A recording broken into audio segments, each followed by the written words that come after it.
You can't mindset your way into executive presence. You can tell yourself over and over again, I'm successful, I'm going to be wealthy, but your subconscious is like, that is bullcrap.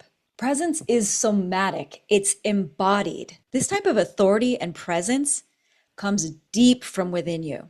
It starts with your breath, your nervous system, your neurological pathways, even the anatomical alignment of your body that resonates in your voice. Now you might be thinking, oh, I don't want to do any of that. That sounds like therapy, this and that, which is fine. You might consider it that. But you're also contributing to your own ceiling, limiting beliefs, the disconnect you feel from other people, that income source that you haven't yet achieved. These techniques don't happen magically. They happen with practice.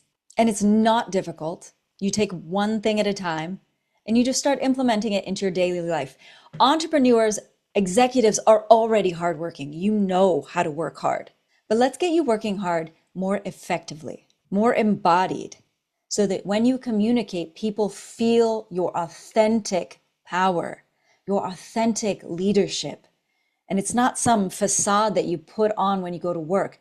It happens every moment of every day. This is what I work on with my clients. If you want this embodied power, send me a message and we'll get started.